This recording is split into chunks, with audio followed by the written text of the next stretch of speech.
దేవుని పరిశుద్ధమైన నామమునకు స్తోత్రములు. ఈ ఆదివారపు ఆరాధనకు కూడి వచ్చిన మీ అందరికీ ప్రభు పేరిట నా హృదయపూర్వకమైన వందనాలు తెలియజేస్తాం. ప్రజలాడు హల్లెలూయా. ఒక వాక్య భాగాన్ని చదువుకొని కొద్ది మాటలు ధ్యానించుకొని ఇక్కడ నుండి ఆశ్చర్యకరంగా వెళదాము. చదవండి మత్తయి సువార్త 22వ అధ్యాయము 21వ వచనం. అంతటా ఆయన అలాగైతే కైసరివి కైసరునకును, కైసరివి కైసరుకును, దేవునివి దేవునికిని చెల్లించుడని వారితో చెప్పెను. చాలు. తలలో పైకెత్తి నా వైపు చూస్తూ జాగ్రత్తగా నా మాటలు గమనించాలి. యేసయ్య ఈ లోకంలో సేవ చేస్తున్న దినాలలో ఒకరోజు ఈ పరిసయ్యులు నామకార్థ క్రైస్తవులు అన్నమాట. వీళ్ళు ఒకరోజు యేసు ప్రభు దగ్గరికి వచ్చి ఆయన మాట్లాడే మాటలు ఏంటి విని ఆయన్ని మాటల్లో ఇరికించాలని, అధికారులకు అప్పగించాలని ఆయన దగ్గరికి వచ్చి ఆయన అడుగుతున్నారు. ఏమడుగుతున్నారంటే, బోధకుడా, నువ్వు సత్యాన్ని బోధిస్తావు, సత్యముగానే నడుస్తావని మాకు తెలుసు. అయితే నేను ఒక విషయం మేము అడగాలనుకుంటున్నాం. అప్పుడు యేసయ్య అడవ చూస్తున్నాడు, ఏం కావాలో అడగండి అని. అప్పుడు వాళ్ళు అంటారు,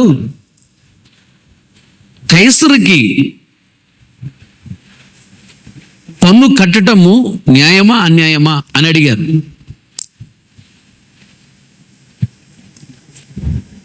పన్ను కట్టకూడదు అని చెప్పాడు అనుకోండి, ఇతను రాజద్రోహం చేస్తున్నాడు, పన్ను కట్టొద్దని చెప్తున్నాడు ఇశ్రాయేలీకి అని చెప్పి ఆయన మీద కేసు బుక్ చేస్తారు. అధికారులు పట్టించాలని ఆలోచన, అందుకని అలా అడిగాను.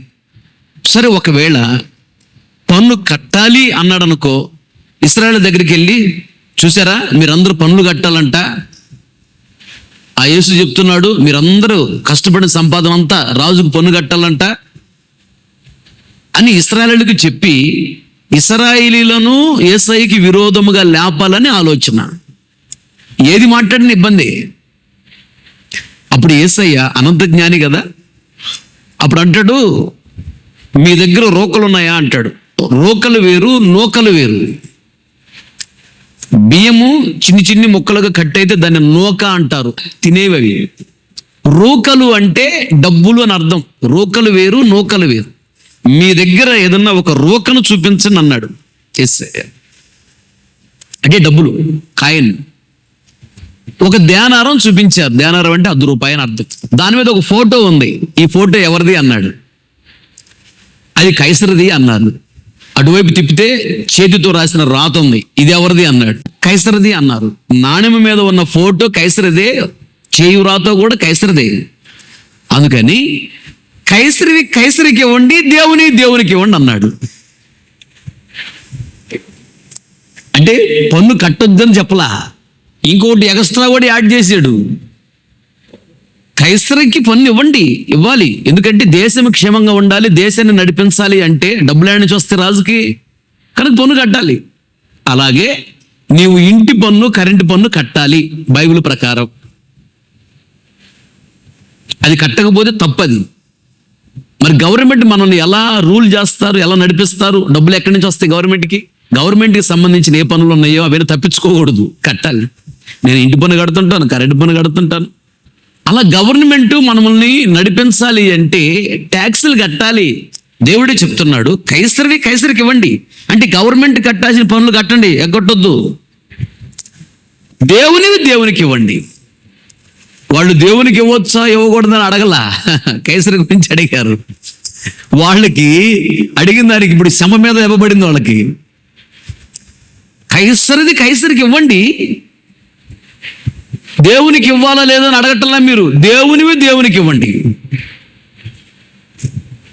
కైసరికి ఇవ్వాలి, దేవునికి కూడా ఇవ్వాలి. దేవునికి ఇవ్వాల్సిన ఇంపార్టెన్సీ, ప్రియారిటీ, ప్రాముఖ్యత దేవునికి ఇవ్వాలి. దేవునికి ఇవ్వాల్సింది దేవునికి ఇవ్వాలి. గవర్నమెంట్కి ఇవ్వాల్సింది గవర్నమెంట్కి ఇవ్వాలి. అటు గవర్నమెంట్కి ఆపకూడదు, ఇటు దేవునికి ఆపకూడదు. దేవునికి ఇవ్వకపోయినా పాపమే, అటు గవర్నమెంట్కి ఇవ్వకపోయినా పాపమే. అయితే దేవునికి ఏమి చెల్లించాలి అని గమనించినట్లయితే చదవండి దినవృత్తాంతముల మొదటి గ్రంథము 16వ అధ్యాయము 27వ వచనం నుండి 29వ వచనం వరకు. ఘనత ప్రభావములు ఘనత ప్రభావములు ఆయన సన్నిధిని ఉన్నవి, ఆయన సన్నిధిని ఉన్నవి, ఫలమును సంతోషమును ఆయన యొద్ద ఉన్నవి. ఆయన యొద్ద ఉన్నవి. జనముల కుటుంబములారా ఆ యెహోవాకు చెల్లించుడి, ఆహా ఆ.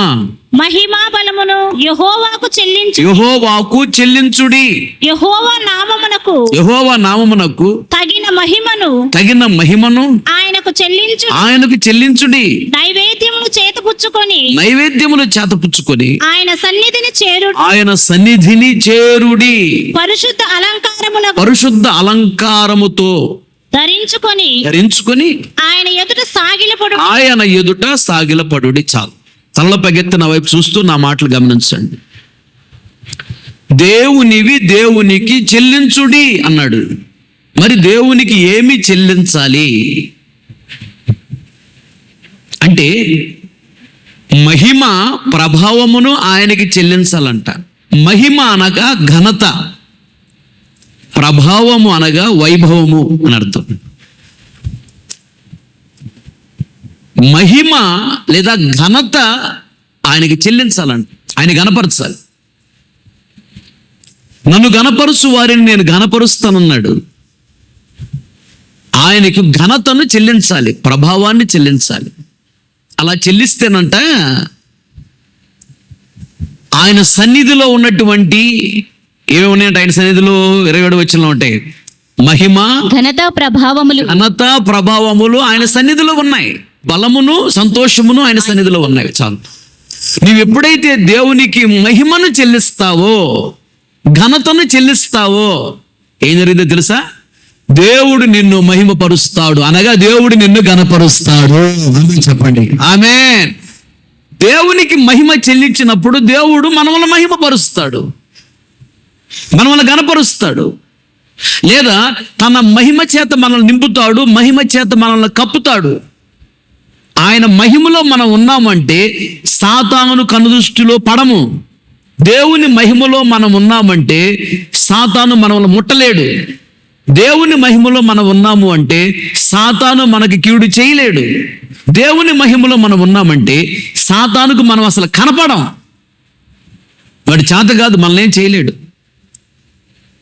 దేవుని మహిమలో ఉన్నాము అంటే ఆయనకి కలిగిన పరిపూర్ణతకి ఎదుగుతాము, ఆయనలో ఉన్న సుగుణాలను కలిగి ఉంటాం.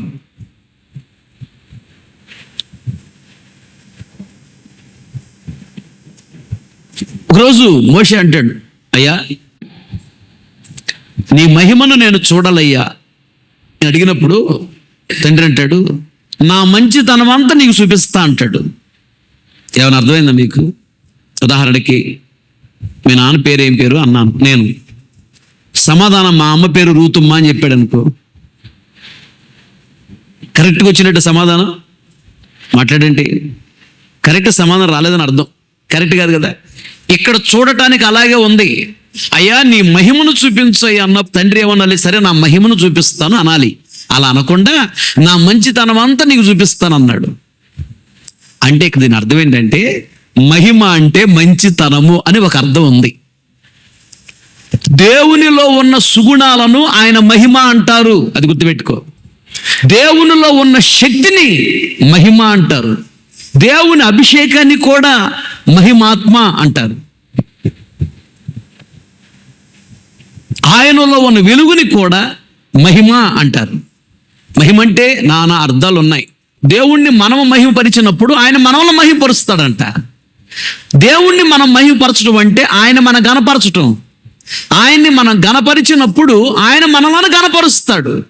ఫర్ ఎగ్జాంపుల్, మహాపరిశుద్ధుడా స్తోత్రం స్తోత్రం స్తోత్రం, ఆశ్చర్యకరుడా స్తోత్రం స్తోత్రం స్తోత్రం, ఆలోచనకర్త స్తోత్రం స్తోత్రం స్తోత్రం, జీవాధిపతి స్తోత్రం స్తోత్రం స్తోత్రం, కృపగల దేవ స్తోత్రం స్తోత్రం స్తోత్రం. కనికర స్వరూపుడు అంటే ఆయన స్వరూపం ఏంటి? కనికరం అనే స్వభావం ఆయనలో ఉందని అర్థం. దయాదాక్షిణ్య పూర్ణుడు అంటే దయ అనే స్వభావం ఆయనలో ఉన్నదని అర్థం. ఆయన గుణ లక్షణములు ఉన్నాయి కదా, వాటిని మనము చెప్తూ ఆయన్ని పొగడటమే ఆయన మహిమపరచటం. ఒకటి చెప్పే ఆయన మహిమపరచటం అంటే ఆయన గణపరచటం. రెండు చెప్తున్నాను, ఆయన మహిమపరచటం అంటే ఆయన గుణ లక్షణములు ఉన్నాయి కదా, కనికర పూర్ణుడు, దయాదాక్షిణ్య పూర్ణుడు, కృపగలవాడు, ఆ పేరులు చెప్పి స్తుతించటమే ఆయన మహిమపరచటం. ఆయన్ని గణపరిచినప్పుడు మనల్ని గణపరుస్తాడు ఒకటి.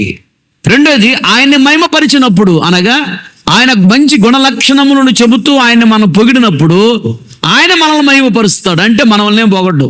ఆయన్ని మహిమపరచడం అంటే ఆయన గుణ లక్షణములు చెప్పి ఆయన గణపరచటం, పొగడటం. మహాపరిశుద్ధుడ స్తోత్రం అని మనల్ని ఆయన మహిమపరచడం అంటే దాని అర్థం ఏంటంటే ఆయన సుగుణముల చేత మనల్ని నింపటము. దేవునికి స్తోత్రం. ఆయన గుణ లక్షణముల చేత మనల్ని నింపుతాడు ఆయన. అది మనల్ని మహిమపరచడం అంటే. తేడా తెలియాలి. నా మంచితనం అంతా నీకు చూపిస్తాను అన్నాడు. అంటే నాలో ఉన్న మంచి గుణములు ఉన్నాయే అవన్నీ నీకు నేర్పిస్తా, దాని అర్థం అది. ఆయనలో మంచి గుణములు ఉన్నాయి, అవి చెబుతూ ఆయన స్తుతించటమే ఆయన మహిమపరచటం.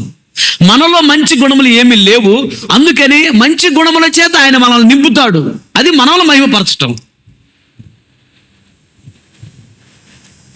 ఆయన్ని మనం మహిమపరిస్తే ఆయన మనల్ని మహిమపరుస్తాడు. ఆయన్ని గణపరిస్తే ఆయన మనల్ని గణపరుస్తాడు.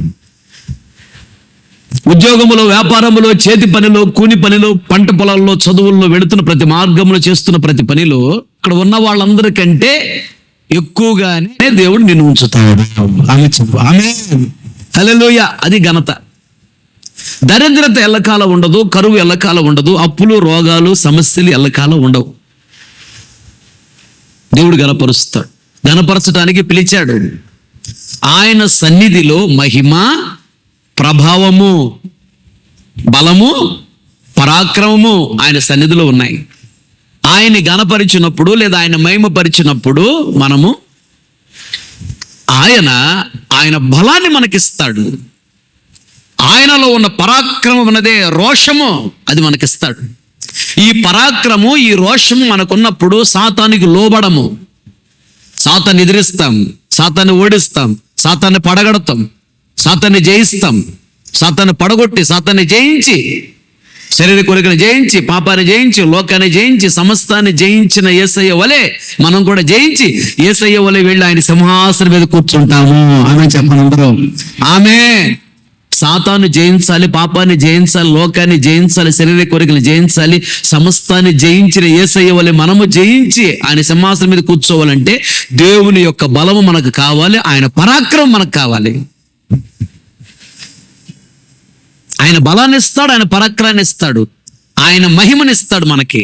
ఆయన మహిమ అనగా ఆయన గుణ లక్షణముల చేత, ఆయనలో ఉన్న మంచితనము చేత మనల్ని నింపుతాడు.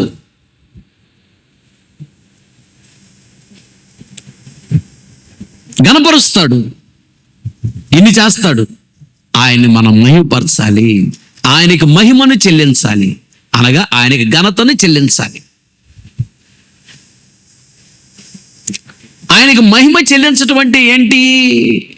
ఘనత చెల్లించటం అంటే ఏంటి?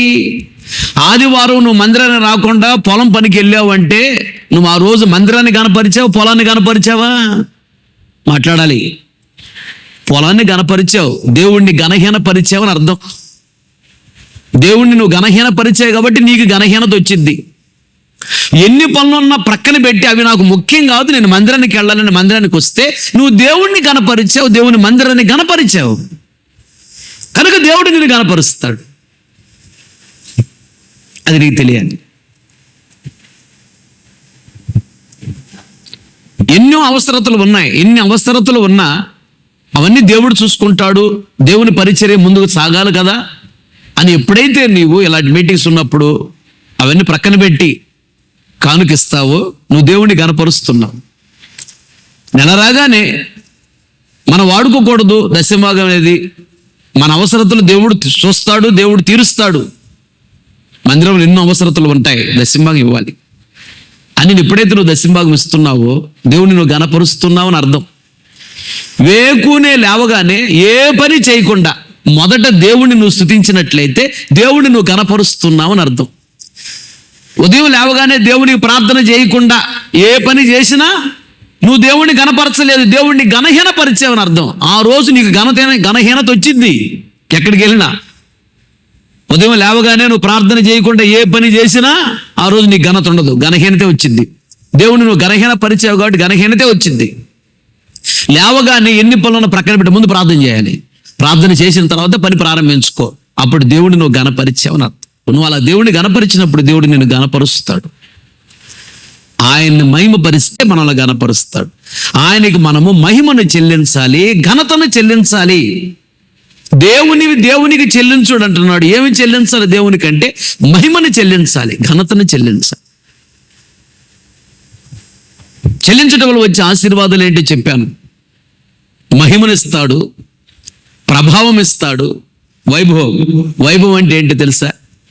ఉదాహరణ, నీకు సైకిల్ కూడా లేదనుకో, ముందు బైక్ ఇస్తాడు, తర్వాత కారు ఇస్తాడు.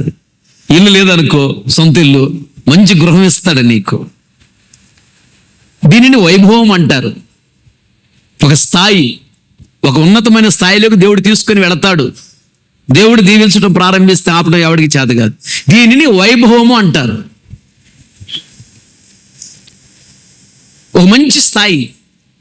అలా నీకు ఆయన మహిమని ఇస్తాడు, అనగా ఆయన మంచి గుణలక్షణముల చేత నింపుతాడు.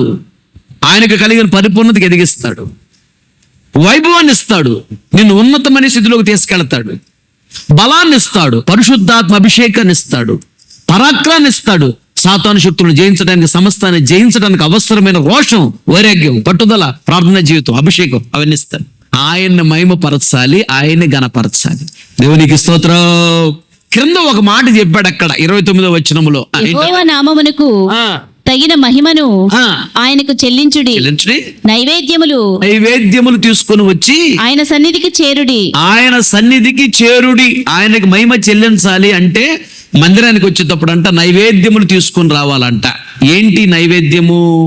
40వ కీర్తన 6వ చరణము. బలులైనను నైవేద్యములనైనను నైవేద్యములైనను నీవు కోరుటలేదు, నీవు నాకు చెవులు నిర్మించి ఉన్నావు. దహన బలులనైనను పాప పరిహారార్థ బలులనైనను నీవు తెమ్మనలేదు. అప్పుడు పుస్తకపు చుట్టలో నన్ను గూర్చి వ్రాయబడిన ప్రకారము నేను వచ్చి ఉన్నాను. దేవునికి స్తోత్రం. హల్లెలూయా. ఆయనకు మహిమను చెల్లించాలి, ఆయనకి ఘనతను చెల్లించాలి. అంటే దాని అర్థం ఏంటంటే, మహిమను చెల్లించటము అంటే దాని అర్థం ఏంటంటే నైవేద్యము చెల్లించాలంట. నైవేద్యం అంటే అర్థం ఏంటి? మీకు ఇంకా అర్థమైనది చెప్పాలంటే, దశంభాగం ఇస్తే దాని దీవెన దానికి ఉంటుంది, కానుకిస్తే దాని దీవెన దానికి ఉంటుంది, పరిచర్య చేస్తే దాని దీవెన దానికి ఉంటుంది.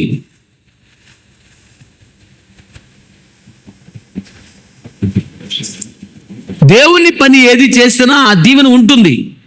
కానీ వీటన్నిటికన్నా ప్రాముఖ్యమైనది ఏంటంటే ఆయన మాట వినుట. ఆయన మాట వినకుండా నువ్వు ఇవన్నీ చేసినా వీటన్నిటికన్నా ప్రాముఖ్యమైనది ఏంటంటే ఆయన మాట విని మాట ప్రకారం నడవాలి. అది నైవేద్యము అంటే దేవునికి ఇచ్చేది. దేవునికి ఇస్తే నీకు ఇస్తాడు దీవెనే. కానీ దేవునికి ఇచ్చేదానికన్నా విలువైనది ఏంటి అంటే ఆయన మాట విని మాట ప్రకారం నడవటం. నైవేద్యము అంటే ఇక్కడ వెండితో సమానము, దేవుని మాట విని మాట ప్రకారం నడవటం అంటే బంగారంతో సమానం. రెండిట్లో ఏది విలువైనది? రెండు విలువైనవి.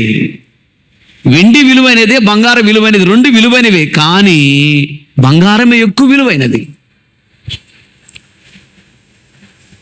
నైవేద్యం అనేది విలువైనదే, అంటే దేవునికి ఇవ్వటం విలువైన కార్యమే. దీనికన్నా విలువైన కార్యం ఏంటంటే దేవుని మాట వినుట. దేవుని మాట వినాలి. సేవకుని ద్వారా దేవుడు మాట్లాడినప్పుడు ఆ మాటకి లోబడి వాక్యాన్ని విని వాక్యానుసారంగా నడిస్తే అది నీకు గొప్ప దీవెన. నీవు నైవేద్యముల కంటే ఎక్కువ చెల్లించావని అర్థం. అప్పుడు ఆయన నీకేమిస్తాడు? మహిమ పరుస్తాడు, మహిమనిస్తాడు. ఆ మహిమ ద్వారానే ఈ మట్టి శరీరము మహిమా శరీరంగా మార్చబడి మన పరలోకానికి వెళ్ళిపోతాం. మహిమ చేత నింపుతాడు అనగా ఆయన గుణ లక్షణముల చేత నింపుతాడు. యేసయ్య పరిపూర్ణతకు మనల్ని ఎదిగిస్తాడు, మహిమపరుస్తాడు అనగా ఆయన శక్తి చేత బలమ చేత నింపుతాడు, మహిమా కార్యాలు చేస్తాడు. అయితే ఆయనకు మహిమ చెల్లించాలి, ఘనత చెల్లించాలి.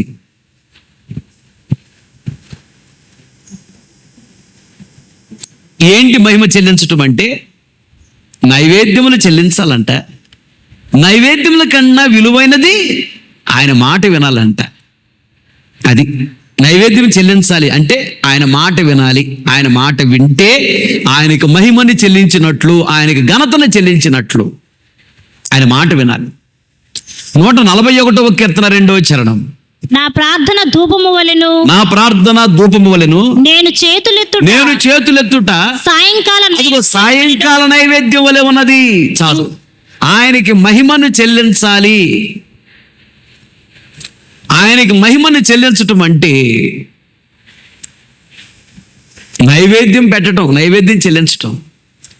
నైవేద్యం అంటే ఆయన మాట వినటం.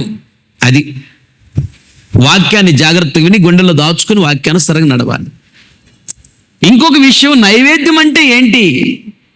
సాయంకాలము చేతులెత్తుట. సాయంకాలం అంటే ఏంటి? సాయంకాలం చీకటి వస్తుందా, చీకటి పోతుందా?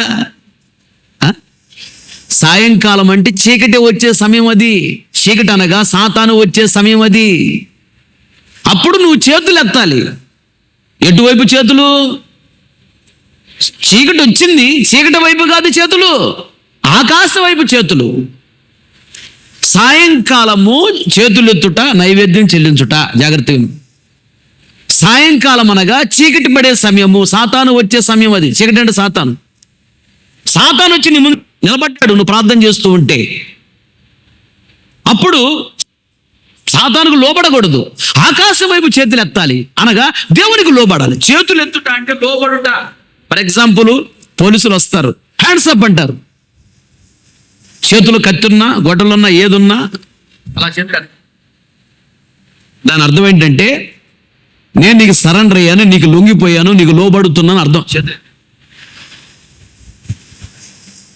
అలాగే సాయంకాలము చేతులెత్తుట, అది ఆకాశం వైపు చేతులెత్తుట అంటే సాయంకాలం అనగా చీకటి పడే సమయం, సాతాను వచ్చే సమయం.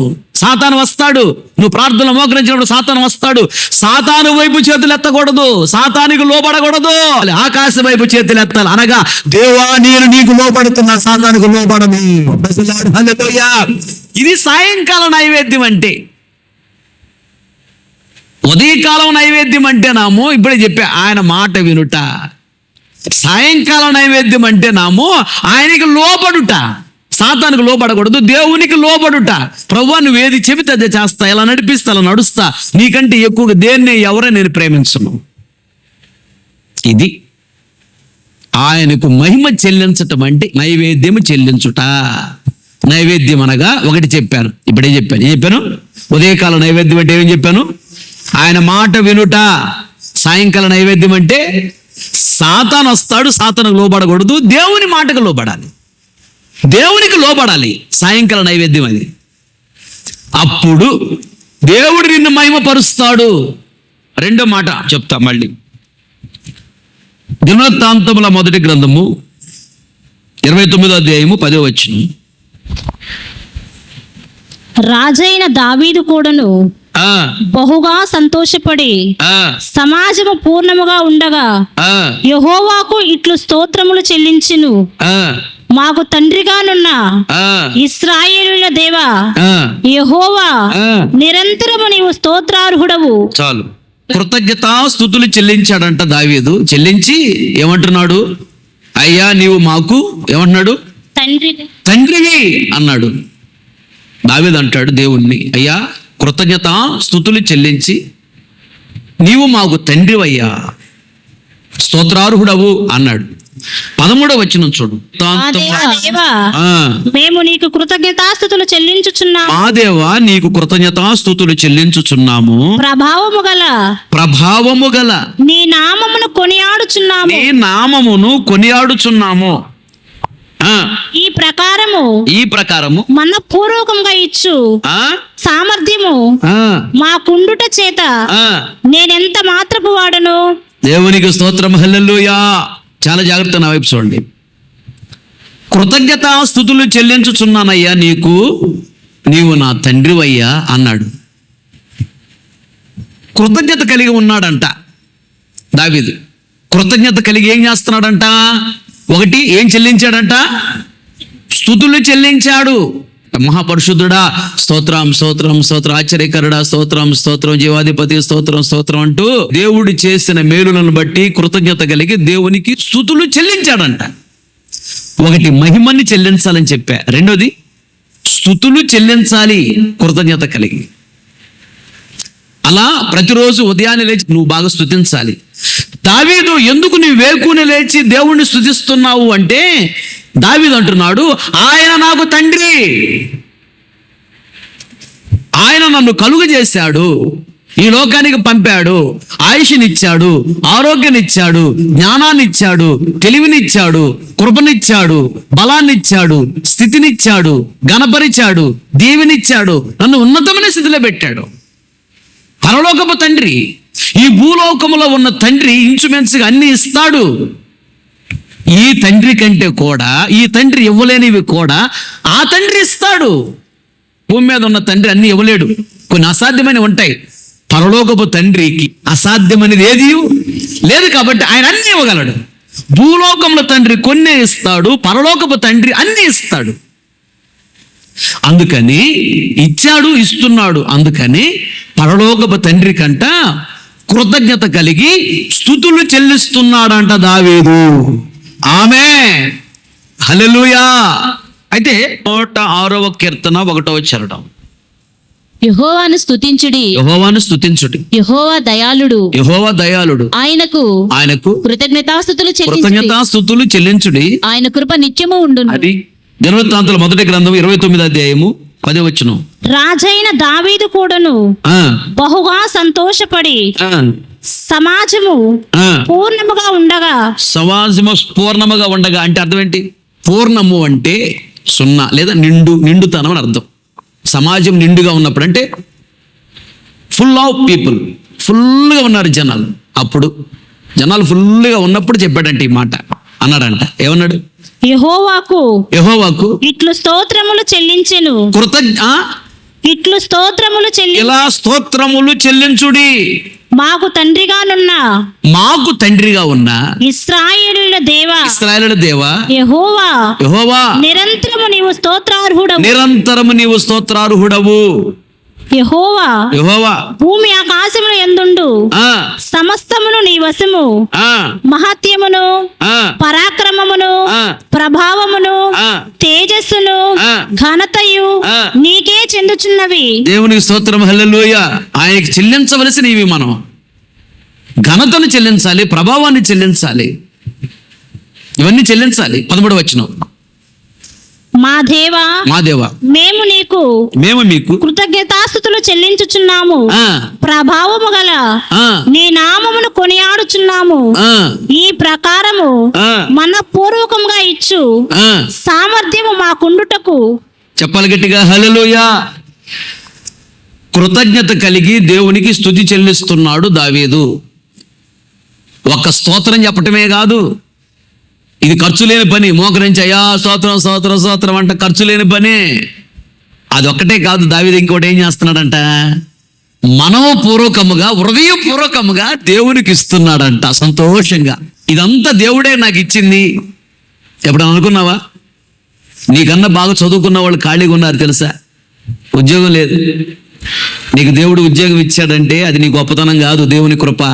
నీకన్నా బాగా చదువుకున్న వాళ్ళు ఖాళీగా ఉన్నారు, కావాలంటే కనుక్కో. ఎవరైనా కలిసినప్పుడు ఏం చదువుకున్నా అడుగు. నీకన్నా బాగా చదివారు వాళ్ళు, ఖాళీగా ఉన్నారు, ఉద్యోగం లేదు. నువ్వు చిన్న చదువు చదివినా దేవుడు ఎందుకు నిన్ను ప్రేమించి నీకు ఉద్యోగం ఇచ్చాడు? ఎప్పుడన్నా దావీదు వల్ల నువ్వు అనుకున్నావా? అయ్యా యోగ్యుడిని కాదయ్యా. ఒక్కొక్కసారి నేను మోకరించి ప్రార్థన చేసుకుంటున్నప్పుడు కన్నీళ్ళు ఆగో నాకు. ఎందుకంటే నా స్థితి నాకు తెలుసు. ఒకప్పుడు నేను ఏ స్థితిలో ఉన్నాను, దేవుడు ఈరోజు నన్ను ఏ స్థితిలో పెట్టాడు అనేది నాకు తెలుసు. దీన్ని కృతజ్ఞత భావం అంటారు. కృతజ్ఞత కలిగిన వాళ్ళు అంటే దేవుడికి చాలా చాలా చాలా ఇష్టం. దావీదుని అంత గొప్పవాడిని చేయడం కారణం ఏంటంటే దావీదు కృతజ్ఞత గలవాడు. దావీదు అంటాడు, నేను వేకునే లేచెదను, జనులందరి మధ్యలో నీకు కృతజ్ఞత స్తుతులు చెల్లించెదను. కన్నేళ్లతో సితార తీసుకొని పాట పాడుకుంటూ వేదనతో దావీదు ప్రతిరోజు ఏడుస్తూ స్తుతులు చెల్లిస్తాడని దేవునికి. అయ్యా నేను ఏ పాటి వాడినయ్యా, నన్ను ఇంత ఉన్నతంగా దీవించావయ్యా అని. అది దేవునికి నచ్చింది. ప్రపంచమంతా కనపరిచాడు. ఆయన చనిపోయి 4000 సంవత్సరాలు అయినా దావీదు భక్తిని బట్టి దావీదు పిల్లల్ని ఇప్పటికీ దీవిస్తున్నాడు. దావీదు పిల్లల్ని విడిచిపెట్టలా. దావీదు భక్తిని బట్టి, దావీదులో ఎక్కువగా ఉన్న భక్తి ఏంటంటే వేకుని లేచి కృతజ్ఞత కలిగి స్తుతిస్తాడంట. దేవునివి దేవునికి చెల్లించండి. ఎన్ని పనులను ప్రక్కన పెట్టు, ఉదయాన్నే లేచి దేవుని నువ్వు స్తుతించాలి. ఊరికి ఒట్టి మాటలతో స్తుతి చెల్లించడమే కాదు. దావీదు అంటాడు, మనోపూర్వకముగా ఇచ్చే ఆ స్థితిని నాకు ఇచ్చావయ్యా. చాలా మంది ఇస్తారు కానీ మనస్ఫూర్తిగా ఎవరు. యేసయ్య ఒక రోజు కానుక పెట్టి దగ్గర కూర్చున్నాడంట. కూర్చుంటే కొందరు ₹1,000 వేస్తున్నారు దాని లోపల. మన భాషలో చెప్పాలంటే లెక్క ప్రకారం ₹1,00,000 వేస్తున్నారు. వేసిపోయిన తర్వాత ఒక ఆవిడ భయపడతా వచ్చి ఆవిడ దగ్గర ఉంది. భయపడతా వేసింది. శబ్దం వైద్యం ఏమనుకుంటాడని. అప్పుడు వేసేయమని తెలుసా, అందరికంటే ఎక్కువ ఏమి ఇచ్చింది అన్నాడు. ఎందుకన్నాడో తెలుసా, మొత్తం ఇచ్చింది. ఆ ₹1,00,000 ఇచ్చిన వాళ్ళు ఎవరంటే వాళ్ళ దగ్గర చాలా ఉన్నాయి, దానిలో కొంచెం ఇచ్చారు దేవునికి, ఏమని మాత్రం ఉన్నది మొత్తం ఇచ్చేసింది అక్కడ. ఇంకొకటి ఆవిడలో దేవుడు గమనించింది ఏంటంటే, కాముగా ఏడ్చు కదా, భయపడితే ఎందుకు వెళ్ళేస్తుంది, నేను తక్కువ ఇస్తున్నాను, ఎక్కువ ఇవ్వాలని ఆశ ఉంది, ఇవ్వలేకపోతున్నాను నేను. అమ్మో శబ్దమైతే ఆయన ఏమనుకుంటాడో, ఎక్కువ ఇవ్వాలని ఆశ ఉంది, ఇవ్వలేకపోతున్నాను, గుండెలో బాధ ఉంది. ఉంటే ఇచ్చేది. వాళ్ళందరిలో ఏమైనా కనపరిచాడు దేవుడు అక్కడ. మనోపూర్వకముగా ఇచ్చింది ఆవిడ. దావీదు అంటాడు, కృతజ్ఞత కలిగి నేను స్తుతిస్తానయ్యా, నీవు నా తండ్రివి, నేను ఏమై ఉన్నానో కేవలం నీ కృపయ్య ఉన్నాను. నేను ఈ స్థితిలో ఉన్నానంటే నీ గొప్పతనం నా గొప్పతనం కాదు. నాకు ఇన్ని మేలుడు చేశావు కాబట్టి నేను నీకు కృతజ్ఞత కలిగి స్తుతులు చెల్లిస్తా. అంతే కదయ్యా, మనోపూర్వకముగా నేను ఇస్తానయ్యా, హృదయపూర్వకంగా నేను నీకు ఇస్తానయ్యా, సంతోషంగా నేను ఇస్తానయ్యా. చూసావా, ఓరికి స్తోత్రం చెప్పటమే కాదు, స్తోత్రం చెప్పటం వల్ల చాలా గొప్ప కార్యాలు జరుగుతాయి. స్తుతి నీ స్థితిని మారుస్తుంది. 6 రోజులు ఎరుకో పట్టణం చుట్టూ ఇశ్రాయేలీయులు ఒక్కొక్క రౌండ్ వేసారు స్తోత్రం చెప్పుకుంటా. 7వ రోజుని 7 రౌండ్ వేసారంట స్తోత్రం చెప్పుకుంటా. జరిగింది ఏంటి తెలుసా, అంత బలమైన ఎరుకో గోడలు దెబ్బకు కూలిపోయినాయి అంట. 30 అడుగుల రోడ్డు అనమాట ఎరుకో గోడ అంటే. గోడ వెడల్పు ఎంత అంటే గోడ మీద రథాలు ఇలా ఎదురు కడతాయి, గోడ మీద పరిగెత్తూ ఉంటారు. గోడ పైన మందం ఇంత ఉండిద్ది, ఇంత వెడల్పడి 30 అడుగులు ఉండిద్ది అంట. ఎంత మందం ఉన్న గోడ దెబ్బకు కూలిపోయింది. చాలా ఎత్తుగా ఉండిద్ది గోడ, దెబ్బ కూలిపోయింది. దాన్ని పగలగొట్టలేదు, బాంబులు పెట్టలా, స్తోత్రం చెప్పారు అంతే. స్తోత్రములు అంత విలువ ఉంది. నువ్వు ప్రతిరోజు ఉదయాన్నే లేచి కృతజ్ఞత కలిగి దేవుణ్ణి స్తుతించగలిగితే నీ స్థితి మారిపోతుంది. ఆమేన్. నేను ప్రతిరోజు దేవుడు 1 గంట సేపు స్తుతిస్తా. ఆయన చేసిన మేలులన్నిటి మీద స్తుతిస్తా. నాకు ఒక రక్తాన్ని చిందించావయ్యా స్తోత్రం, స్తోత్రం, ఆరోగ్యాన్ని ఇచ్చావయ్యా స్తోత్రం, నీ ఏ యోగ్యత లేకపోయినా నీ సేవకు నన్ను పిలుచుకున్నావయ్యా స్తోత్రం, వరాలు ఇచ్చావయ్యా స్తోత్రం, తలాంతులు ఇచ్చావయ్యా స్తోత్రం, పాటలు పాడి కృపించావు, పాటలు రాసి కృపించావు, మందిరం ఇచ్చావయ్యా, 3 మందిరాలు ఇచ్చావు ప్రభువా స్తోత్రం, కార్లు ఇచ్చావయ్యా స్తోత్రం, బైకులు ఇచ్చావయ్యా స్తోత్రం, స్తోత్రాలు చెప్తా, స్తోత్రం స్తోత్రం స్తోత్రం అంటూ. సంఘాన్ని ఇచ్చావు ప్రభా, విశ్వాసాలు ఇచ్చావయ్యా స్తోత్రం, ఆ బిడ్డలందరినీ కాపాడుతున్నందుకు స్తోత్రం, వాళ్ళందరికీ ప్రార్థనాత్మను స్తోత్రాత్మను మెలుగుగల ఆత్మను ఇచ్చినందుకు స్తోత్రం, అభిషేకాన్ని సంఘానికి ఇచ్చినందుకు స్తోత్రం, బిడ్డలందరినీ దీవిస్తున్నందుకు స్తోత్రం, మీ రాజుని సిద్ధపరుస్తున్నందుకు స్తోత్రం, వాక్య ఉపదేశాన్ని ఇచ్చావు సంఘాన్ని మీ రాజుని సిద్ధపరచడానికి స్తోత్రం. వీటన్నిటికీ నేను స్తోత్రం చెబుతా, గంట పట్టిద్ది నాకు. ఇశ్రాయేలు చేయి స్తోత్రం మీద యెహోవా, అది అప్పుడు వస్తాడు, వచ్చి మాట్లాడతాడు, వెంటనే దర్శనం కలిగిద్ది. ఏం జరుగుతుంది, ఏం జరగబోతుంది, ఎవరు నమ్మాలి, ఎవరు నమ్మకూడదు, ఏది తినాలి, ఏది తినకూడదు, ఎక్కడికి వెళ్ళాలి, ఎక్కడికి వెళ్ళకూడదు, ప్రతిదీ చెప్తాడు. వచ్చి ప్రతిరోజు మాట్లాడతాడు దేవుడు. ఇలాగే నువ్వు కూడా ఉదయాన్నే లేచి దేవుడు ఒక అరగంట స్తుతించు.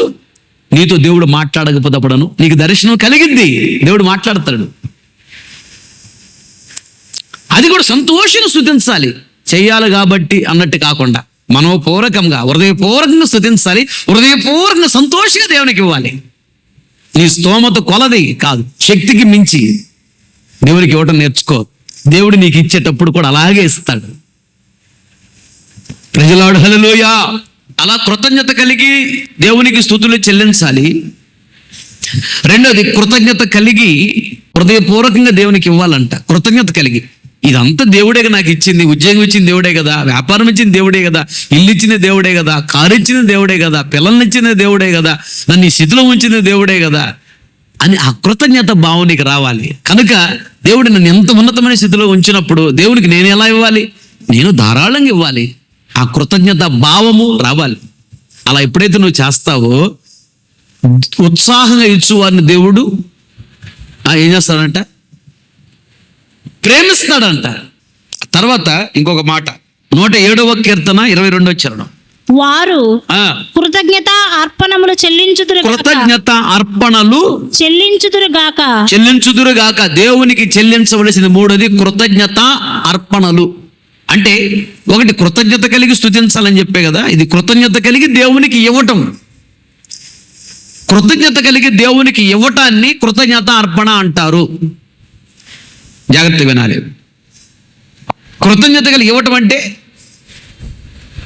దేవునికి సమయాన్ని ఇవ్వాలి. ఆదివారము అనగా మందిరానికి వెళ్ళాలి, నేను దేవుని మందిరంలో గడపాలి, అది సమయం ఇవ్వాలి. ప్రతిరోజు నేను ప్రార్థన చేసుకోవాలి అని ప్రార్థన సమయము కేటాయించాలి.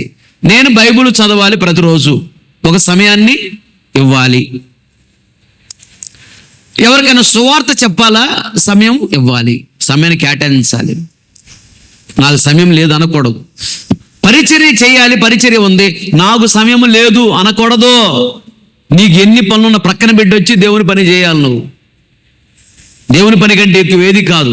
దేవుని పని రోజు ఉండదు కదా. నీకు ఎన్ని పనులు ఉన్నాయి ప్రక్కన పెట్టు, వచ్చి దేవుని పని చేయాలి. అది కృతజ్ఞత అర్పణ అంటే. ఇది అర్పణ అంటే ఇవ్వటం. దేవునికి సమయం ఇవ్వాలి, దేవుని పరిచర్యకి సమయం ఇవ్వాలి. ఎన్నన్నా ఉండని అవన్నీ ప్రక్కన పెట్టు, అయ్యని ఇప్పుడుండే దేవునికి ఇవ్వాలి అంతే. దేవునికి ఇవ్వటాన్ని కృతజ్ఞత అర్పణ అంటారు. 100వ కీర్తన 3, 4, 5 చరణాలు. యెహోవాయే దేవుడని తెలుసుకొనుడి. ఆయనే మనలను పుట్టించెను. అదుగో ఆయనే మనలను సృజించెను. మనము ఆయన వారము. మనము ఆయన ప్రజలము. ఆయన మేపు గొర్రెలము. దేవునికి స్తోత్ర. చెప్పాలి గట్టిగా హల్లెలూయా. ఇక్కడ గమనించవలసిన విషయం, భూలోకుల మనుషులందరినీ ఆయనే సృజించాడు, కానీ అందరూ ఆయన పిల్లలు కాదు. సాతాను పనులు చేస్తూ సాతాను పిల్లలుగా మార్చబడ్డారు. మనసు మార్చుకోరు, బాప్తిసం తీసుకోరు, మందిరానికి రారు, ప్రభుని ఆరాధన చేయరు. వీళ్ళు ఆయన వారు కాదు. లోకములో ఉన్నారే విచ్చలవిడిగా తిరుగుతూ, వారు ఆయన పిల్లలు కాదు. మనము ఆయన వారము, ఆయన పిల్లలము. ఆయన మన తండ్రి, మనం ఆయన పిల్లలము. ఆయన మనల్ని సృజించాడు.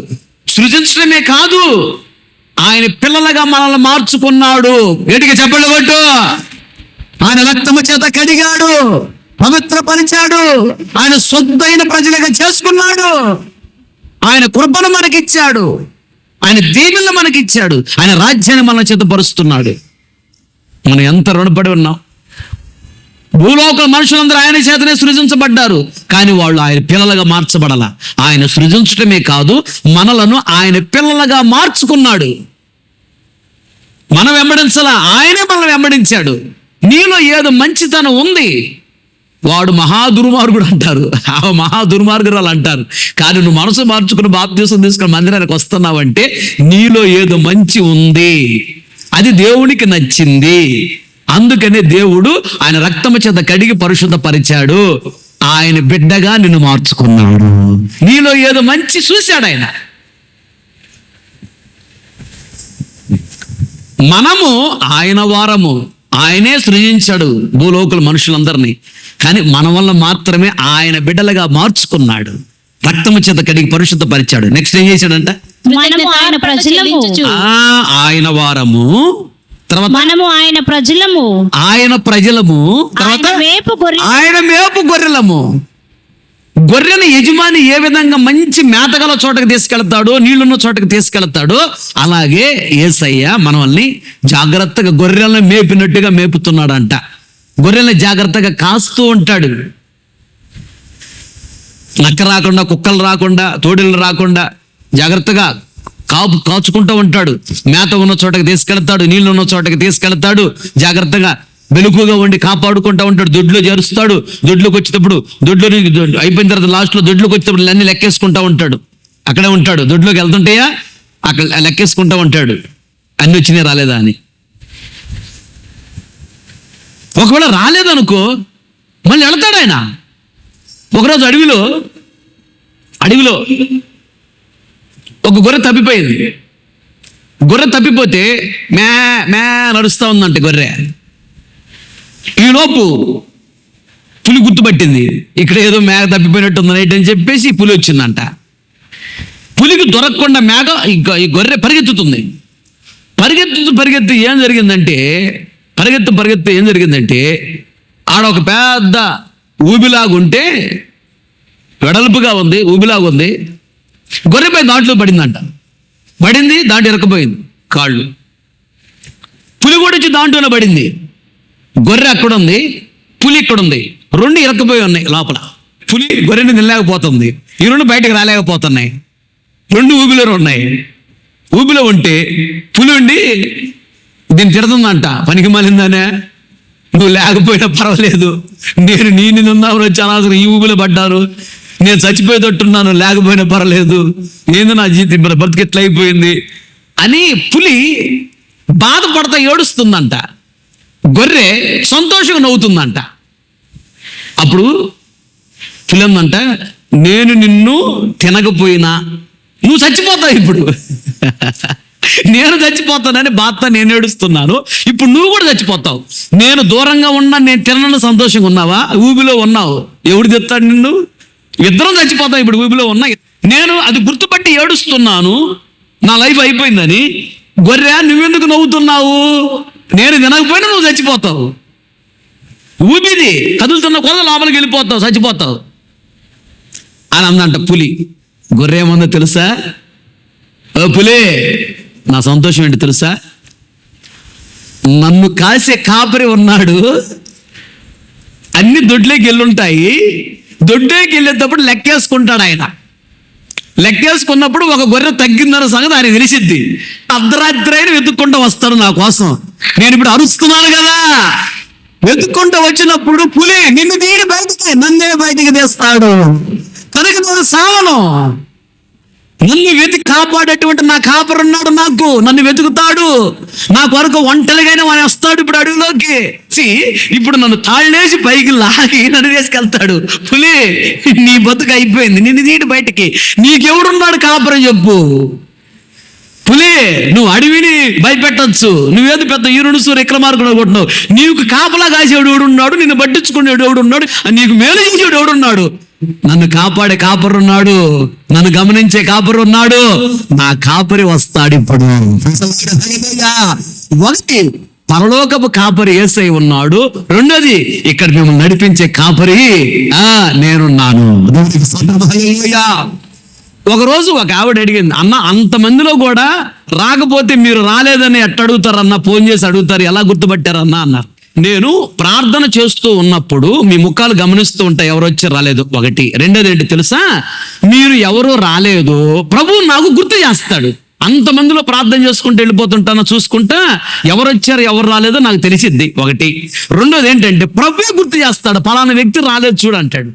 దానిని బట్టి నాకు అర్థమైంది, ఓహో పలానా వ్యక్తి రాలేదు, ఎందుకు రాలేదు ఏంటి కనుక్కోండి అని నేనైనా ఫోన్ చేస్తాను, మీరైనా ఫోన్ చేసి కనుక్కోండి అంట. కాపరికి దేవుడు ఆ బాధ్యతనిచ్చాడు, కాపాడే బాధ్యత. దేవునికి స్తోత్రం, హల్లెలూయా. అందుకనే అక్కడ కీర్తనాకారుడు అంటాడు, ఆయనకి కృతజ్ఞత అర్పణలు అర్పించండి. ఏంటట? ఆయన మనలను సృజించెను, ఒకటి. రెండోది, మనలను ఆయన ప్రజలుగా మనల్ని మార్చుకున్నాడు, సొత్తైన ప్రజలుగా మార్చుకున్నాడు, రక్తాన్ని ఇచ్చి ప్రాణాలు పెట్టి. తర్వాత ఏం చేశాడంట? ఆయన గొర్రెగా మనల్ని మార్చుకున్నాడు, ఆయన కాపరిగా ఉన్నాడు. ఆయన మనల్ని, గొర్రెను కాపరి ఏ విధంగా కాచుకుంటాడో, కాపాడతాడు, మేతగొల చోటకి తీసుకెళ్తాడు, మంచి మేత పెడతాడు, నీళ్ళున్న చోటకి తీసుకెళ్తాడు, నీళ్లు త్రాగిస్తాడు, తర్వాత చక్కగా దొడ్డికి తీసుకెళ్తాడు, దొడ్లో పడుకోబెడతాడు, మళ్ళీ తీసుకొస్తాడు, జాగ్రత్తగా కాపాడుతాడు ఉంటాడు. ఆయన మన పరలోకపు కాపరి, మంచి కాపరి. అంత చేస్తున్నాడు కాబట్టి మనల్ని ఆయన కాపాడుతున్నాడు. సాతాను ముట్టకుండా కాపాడుతున్నాడు, సాతాను విషకొర్రలోకి వెళ్లకుండా కాపాడుతున్నాడు, సాతాను కబంధాస్తాలకు వెళ్లకుండా కాపాడుతున్నాడు, సాతాను మనం నాశనం చేయకుండా కాపాడుతున్నాడు. సాతాను ఎన్నో సందర్భాల్లో చంపాలని, నాశనం చేయాలని నీ వెంటబడ్డాడు, తెలుసా? నీకు తెలియదు. నీకు తెలియకుండానే సాతాను శక్తులను గద్దించి యేసయ్య మన కాపరి మనల్ని కాపాడుతున్నాడు కాబట్టి మనం క్షేమంగా ఉన్నాము. ఆమేన్. అలాగే భూలోకములో కూడా నిన్ను కాపాడటానికి ప్రార్థన చేసి సాతాను ముట్టకుండా కాపాడటానికి ఇదిగో కాపరిగా దేవుడు ఏర్పాటు చేశాడు మీ కొరకు నన్ను. దేవునికి స్తోత్రం. నేను ఒక ప్రాంతంలో వాక్యం చెప్తూ ఉన్నా, మన సంఘంలో ఒక విశ్వాసిని దేవుడు చూపిస్తున్నాడు నాకు. నేను అక్కడ ఆరాధన చేస్తున్నా, అప్పుడు ఒక విశ్వాసిని దేవుడు నాకు చూపిస్తున్నాడు. ఏమని చూపిస్తున్నాడు? ఆవిడ నీ కోసం ప్రార్థన చేస్తుంది చూడని. నేను ఆశ్చర్యపోయాను, సంతోషించాను అసలు. ఇంకొక విశ్వాసం చూపించాడు, ఆవిడ ఇబ్బందుల్లో ఉంది, ప్రార్థన చేయని. అలా ఎన్నో సందర్భాలలో మీ కుటుంబాలలోకి, మీ జీవితాల్లోకి సాతాను వచ్చి మిమ్మల్ని నాశనం చేయాలని ప్రయత్నం చేసినప్పుడు దేవుడు సేవకుడిగా నాకు బయలుపరుస్తాడు, నాకు చూపించాడు. ప్రార్థన చేసి నీకు తెలియకుండానే దాన్ని గద్దించి కొట్టి తరిమేశా, వెళ్ళిపోయాయి. అలా మీరు ఎన్నోసార్లు కాపాడబడ్డారు, మీకు తెలియదు. ఒకటి, దేవుడు కాపాడతాడు. రెండోది, ప్రార్థన చేయ పాస్టర్, వాళ్ళకి అది జరగబోతుంది అని ప్రభు నాకు చెప్తాడు, గుండెలో పెడతాడు భారం. అప్పుడు నేను విడిచిపెట్టుకుని ప్రార్థన చేస్తా. అలా మీరు తప్పించబడుతూ ఉంటారు. ఆ కాపరి కాపాడుతున్నాడు, ఈ కాపరిగా, ఈ లోకంలో కాపరిగా నేను ప్రార్థన చేసి కాపాడుతూ ఉన్నాను. అయితే మీరు చేయవలసిన పని ఏంటంటే, ఏం చేయాలంట? కృతజ్ఞత అర్పణలు చెల్లించాలంట. ఇవ్వటం నేర్చుకోవాలి, దేవునికి సమయం ఇవ్వాలి, దేవునికి ప్రియారిటీ ఇవ్వాలి, నీ జీవితంలో ప్రాముఖ్యత ఇవ్వాలి. దేవునికి ఇవ్వుడి, కైసరివి కైసరికి ఇవ్వండి. కైసరికి మరొక పేరు సీజర్ అంటారు. ఎందుకంటారో తెలుసా? ఎందుకంటారంటే, మొట్టమొదట వాళ్ళ భార్య రాణికి బాబును కనలేకపోతుంది. ఆవిడకి ఫస్ట్ డెలివరీ. ఏం చేయాలి డాక్టర్ అంటే, అప్పుడు డాక్టర్ అన్నాడంట, ఇంకొక మార్గం ఉందయ్యా అన్నాడంట. ఏంటంటే, కడుపు కోసి ఆ బాబును తీయొచ్చు అన్నాడంట. అప్పుడు ఈయనేం చేశాడు, ఈ కైసరు, సరే ఓకే, సిజేరియన్ చేసి కత్తిరించి బాబును బయటికి తీయండి, తల్లి క్షేమంగా ఉండాలి, నాకు బిడ్డ క్షేమంగా ఉండాలి ఆజ్ఞ ఇచ్చాడు రాజు కైసర్. అప్పుడు తన భార్య రాణికి కడుపు కోసి బిడ్డను బయటికి తీశారు. దీనిని సిజేరియన్ అంటారు. ఫస్ట్ టైం సిజేరియన్ చేయించింది ఆయన కాబట్టి ఆయన్ని సీజర్ అంటారు. హల్లెలూయా. ఫస్ట్ టైం భూమి మీద కడుపు కోసి బిడ్డను తీయటం అనేది అక్కడ స్టార్ట్ అయింది. రోమా ప్రభుత్వపు రాజు ఆయన. ఫస్ట్ టైం అప్పుడు స్టార్ట్ అయింది అక్కడ. అప్పుడు నుంచి ఇప్పటి వరకు ప్రపంచంలో ఇంకా లోపలికి వెళ్ళడం సార్, బిడ్డ అటు తిరిగింది ఏ లేని పని అని చెప్పి కట్ చేసి తీసేస్తున్నారు. ఇంకా అంతే. 2 సార్లు కట్ చేసి తీసారంటే అయిపోయాయి, స్తోత్రం. ఇంకా వీళ్ళు దేని పనికిరారు పాపం. ఆ మొత్తం చేసి ఇచ్చినప్పుడే పాపం నడునొప్పి వచ్చిందంట, కూర్చోలేరు, నిలబడలేరు, నడవలేరు, ఇంకేం అయిపోయింది. ఇంకా అంతే. మోకరించండి, ప్రార్థన చేసుకో. ప్రేమ గల తండ్రి, జీవం గల యేసయ్యా, సర్వశక్తి గల దేవా, స్తోత్రం స్తోత్రం. ఎంతైనా నమ్మదగిన దేవుడవు. ఇదిగో ప్రభా, ఈ మధ్యాహ్న కాల సమయంలో ఆత్మస్వరూపిగా మా మధ్య దిగి వచ్చి దాసుడిగా నన్ను మరుగుపరిచి సంఘముతో ఆదరిస్తూ, ఓదారుస్తూ, బలపరుస్తూ, తృప్తిపరుస్తూ, తీరుస్తూ, హెచ్చరిస్తూ మీరు మాట్లాడిన మాటలను బట్టి స్తోత్రం ప్రభా.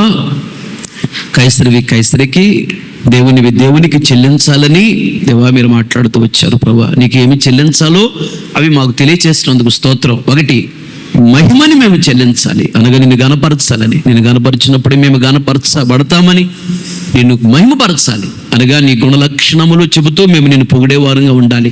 అప్పుడు మేము మహిమను పొందుకుంటాం. అనగా దేవ నీలో ఉన్న గుణలక్షణముల చేత మేము నింపబడతామని, నీకు కలిగిన పరిపూర్ణతకు మేము ఎదుగుతామని, నీ రాజ్య వారసులుగా మార్చబడతామని, సింహాసన యోగ్యముగా మేము మార్చబడతామని, మహిమ చేత నింపబడతామని, మహిమ చేత కప్పబడతామని, మహిమలో నడిపించబడతామని, మహిమ చేత మహిమ శరీరం ధరించుకుని వేస్తామని, మీ రాజ్యములకు వస్తామని. సాతాను ముట్టలేడు, సాతాను చూడలేడు, సాతాను క్రియ చేయలేడు. మహిమలో మేము ఉన్నప్పుడు ఆ మహిమను మేము పొందుకోవాలంటే నిన్ను మహిమపరిచే వారంగా ఉండాలి, నిన్ను గణపరిచే వారంగా ఉండాలని నేర్పించారు. స్తోత్రం. నిన్ను మేము మహిమపరచాలని, గణపరచాలని, మహిమను చెల్లించాలని. అప్పుడే దేవా మేము మహిమ పొందుకుంటాము. అలాగే దేవా వైభవాన్ని పొందుకుంటామని, మంచి స్థితిలో మేము ఉంటామని, బలాన్ని పొందుకుంటామని, పరాక్రమను పొందుకొని మీలాంటి వైరాగ్యం, మీలాంటి రోషం, మీలాంటి పట్టుదల, మీలాంటి ప్రార్థన జీవితం, మీలాంటి త్యాగము, రోషము అన్ని కలిగి సమస్తాన్ని జయించి మీ సింహాసనం మేము కూర్చోగలమని నేర్పించారు. స్తోత్రం. నిన్ను మహిమపరిచే వారంగా ఉండాలి అనగా ఉదయకాలం సాయంకాలం నైవేద్యం అర్పించే వారంగా ఉండాలి. ఉదయకాల నైవేద్యం అనగా దేవా నీ మాట విని మాట ప్రకారం నడవాలని, మాట వినుట శ్రేష్టమని. సాయంకాల నైవేద్యం అనగా సాతాను వస్తాడు, అయినా వాడికి లోబడక దేవా ఆకాశం వైపు చేతులెత్తి దేవా నీకు మాత్రమే మేము లోబడాలని నేర్పించినందుకు స్తోత్ర. రెండోదిగా కృతజ్ఞత కలిగి స్తుతులు చెల్లించాలని. ఎందుకు కృతజ్ఞత కలిగి ఉండాలి? దేవా నీవు మాకు తండ్రిగా ఉన్నావు. భూలోకములో తండ్రులు ఉన్నారు, మాకు తండ్రి ఉన్నాడు. ఈ లోకములో తండ్రి ప్రతి అవసరత తీర్చడానికి ప్రయత్నం చేస్తాడు, కానీ ప్రతి అవసరత తండ్రి తీర్చలేడు. పరలోకపు తండ్రి నీవు ప్రతి అవసరత తీర్చగలవు. ఈ లోకానికి పంపింది నీవే, కాపాడేది నీవే, రక్షించేది నీవే, దీవించేది నీవే. మేము ఏమై ఉన్నామో కేవలం నీ కృపై ఉన్నాము. మా కొరకు రక్తాన్ని చిందించి ప్రాణాలు పెట్టావయ్యా. రక్తం ద్వారా కడిగి పరిశుద్ధపరిచావు, అభిషేకించావు, వరాలు ఇచ్చావు, తలాంతులు ఇచ్చావు, ఘనతలు ఇచ్చావు. ఏమిచ్చి నువ్వు రుణముకు తీర్చగలమయ్యా. నీవు తండ్రిగా ఉన్నావు, గణపరుస్తున్నావు, దీవిస్తున్నావు, హెచ్చిస్తున్నావు, ఆశీర్వదిస్తున్నావు. అందుకని కృతజ్ఞత కలిగి నిన్ను స్తుతులు చెల్లించాలని, మేము నీకు స్తుతులు చెల్లించాలని తెలియజేసిన స్తోత్రం. అలాగే మనోపూర్వకముగా దేవా హృదయపూర్వకముగా సంతోషంగా నీకు మేము ఇచ్చేవరంగా ఉండాలని మీ నేర్పించినందుకు స్తోత్రం. దావీదు అలాగే ఇచ్చాడు. మందిరముకి ఇచ్చేటప్పుడు పిల్లల గురించి కూడా ఆలోచించలేదు. దేవాన్ని మందిరం గురించి ఆలోచించాడు, ఉన్నది మాత్రం ఈ మందిరానికి ఇచ్చాడు. కనుకని దావీదు తరతరాలకు అవసరమైన దీవెనలు పొందుకున్నాడు. తన వంశము, తన పిల్లలు ప్రపంచంలో గొప్పవారయ్యేటట్టుగా దీవించబడ్డాడని, కృప పొందుకున్నాడని నేర్పించిన. మూడోది, కృతజ్ఞత కలిగి అర్పణలు నీకు చెల్లించాలని మీరు మాకు తెలియజేశారు. అర్పణ దేవా నీకు ఇచ్చేది, నీకు సమయాన్ని ఇవ్వాలని, మా హృదయంలో మొదటి స్థానం ఇవ్వాలని, ఇంటిలో మొదటి స్థానం నీకు ఇవ్వాలని, వెళుతున్న ప్రతి మార్గంలో చేస్తున్న ప్రతి పనిలో మొదటి స్థానం నీకు ఇవ్వాలని, పరిచర్యకు సమయం ఇవ్వాలని, సువార్తను ప్రకటించడానికి సమయం ఇవ్వాలని, ప్రార్థనకు సమయం ఇవ్వాలని, బైబిల్ చదవడానికి సమయం ఇవ్వాలని, మందిరానికి రావడానికి సమయం ఇవ్వాలని, ప్రతిదానికి సమయం ఇవ్వాలి. అలాగే నమ్మకంగా దశంభాగం ఇవ్వాలి, కానుక ఇవ్వాలి. ఇది దేవా మీరు మా జీవితాలలో చేసిన మేలును బట్టి కృతజ్ఞత కలిగి అర్పణ అర్పించుకోవాలని మీరు మాకు నేర్పించారు. మా జీవితాన్ని మీకు అర్పించుకోవాలి. మీరు మీ జీవితాన్ని మాకు అర్పించారయ్యా, మా జీవితాన్ని మీకు అర్పించుకోవాలని నేర్పించారు. ఇవి మీకు చెల్లించాలి. చెల్లించినప్పుడే మేము బహుగా దీవించబడతామని, గొప్పవారం అవుతామని, మీ రాజ్యంలో ప్రవేశిస్తామని నేర్పించారు. స్తోత్రం. విత్తబడే వాక్యం రా కాకూడదు. విన్న ప్రతి గుండెల వాక్యాన్ని స్థిరపరచండి, వాక్యాన్ని సరైన జీవితం అనుగ్రహించు. బయలుదేరి వెళుతున్నారు మీ సన్ని నీ సముఖాన్ని తోడుగా ఉంచండి. సకాలంలో క్షేమంగా గమ్యం చేరటానికి కృప చూపించండి. దీవించి హెచ్చించి గణపరిచి నీ నామానికి మాత్రమే తెచ్చుకోండి. యేసు నామములు అడిగి పొంది నామ తండ్రి, ఆమె. మన తండ్రి అయిన దేవుని ప్రేమ, కుమారుడైన యేసుక్రీస్తు వారి కృప, పరిశుద్ధాత్మని అన్యోన్య సహవాసం సన్నిధి సముఖం చేరిన మనకును ప్రపంచంలో సకల కోటి పరిశుద్ధులందరికీ, మరి ముఖ్యంగా వాక్యాన్ని మీద తీర్మానం చేసుకున్న ప్రతి ఒక్కరిని దృష్టి ఉంచి ఆశీర్వదించి అంతవరకు దేవుడు నడిపించును గాక. ఆమేన్. హల్లెలూయా, హల్లెలూయా. ఇంతటితో ఆదివారం ఆరాధన ముగించుకునేది ఓపికతో వాక్యం మీ అందరికీ ప్రభు పేరట నా హృదయపూర్వకమైన వందనాలు తెలియజేస్తున్నాను.